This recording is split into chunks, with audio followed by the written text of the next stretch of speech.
ba namin malaman yung mga pangalan niyo po? Emmanuel Mirabel. Ano? Pangalan mo? Oh, Jumari Sabas. Yung mali po? Jumari Sabas. Okay po. Ayan, so, what made you choose to become a fish vendor? So, ano po yung dahilan or bakit nyo po napili ang pagtitinda ng mga isda? Wala, medyo malaki kasi ang kinikita tapos madali ibenta. Yung third question. what types of fish do you usually sell and are there any particular favorites among your customers? So, ano po yung usually na tinitinda nyong isda? Tas ano po yung mas madalas bilhin ng mga customers nyo sa inyo? Halos lahat naman ng uri ng isda tinitinda namin. Yung pinaka-favorite lang talaga nila, yung bangos, dagupan.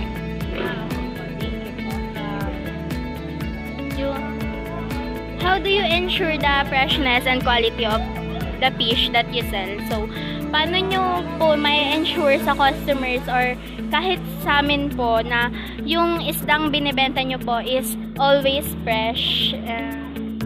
Gabi-gabi kasi kami nabiyahe kaya laging fresh yung isda namin. Tsaka kung titingnan nyo naman yung hasang, mapula pa tsaka tumutubo. Ano ang pangalan mo? Ang pangalan ko ay Guillermo Laed.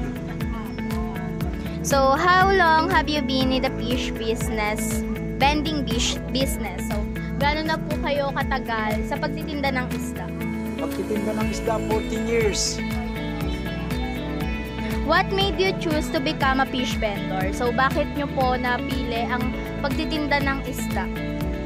Siyempre nakasanayan na. Simula nung nagtindero hanggang sa magsarili. What types of fish do you usually sell? And are there any particular favorites among your customers? So, bale, ano po yung isda na usually na binibenta nyo? May mga favorite po bang bilhin ng yung mga mamimili? Meron. Kagaya ng mga galunggong tulingan, bangus, tilapia. Ayan ang mga regular na isdang nabibili dito sa palengke. How do you ensure the freshness and quality of the fish that you sell? So, paano po kayo nakakasigurado na fresh at quality pa rin yung isda na binibenta nyo? Kailangan, pag namimili ka doon, siyempre titignan mo kung sariwa yung mabibili mong isda mula sa fishing port hanggang dito. Kailangan maganda ang pagkakayelo mo para baka mapanatili mo sariwa ang mga isda.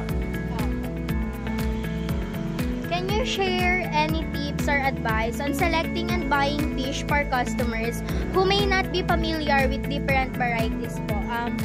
Pwede po ba kayong magbigay sa amin ng ilang tips and advice sa pagpili ng isda? Tandaan nyo lagi kapag kayo mamimili ng isda, sisiguraduhin yung mapula ang hasang, makintabang balat, at matigas ang isda.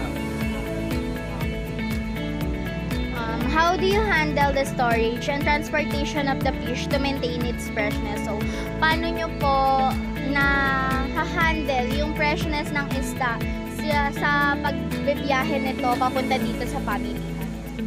Basta tama ang pagkakayelo ng isda, magmula dun sa may fishing port hanggang dito sa tindahan, basta tama ang pagkakayelo sa isda. Maraming yelo, mananatili ang freshness niya. So, last question na po. Are there any challenges or difficulties you face as a fish vendor and how do you overcome them? So, may mga na-experience na po ba kayong challenges at saka mahirap po ba ang pagiging fish vendor? So, paano nyo po siya nalalagpasan? Wala namang madaling trabaho eh. Lahat mahirap. Lalo na yung pagtitinda ng isda. Pagiging fish vendor, mahirap talaga kasi lalo na at matumal ang bentahan, marami kang trabaho, marami kang biladuhin isda, marami kang yiyeluhan. Kung mabenta naman, marami kang lilinisin. Ganun siya kahirap. Tapos may masasagupa ka pa na mga masisilang customers. Kaya dapat pasensya lang at sipag, tiyaga kailangan para masensya sa buhay. Pwede po ba namin malaman yung pangalan niyo po? Sally. How long have you been in the fish vending business? Kung kailan na po ba kayo, ganda po kayo katagal na nagtitinda po? 13 years.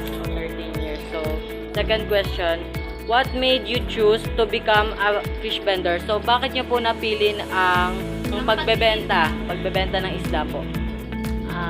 Nahirapan kasi ako sa trabaho ko dati.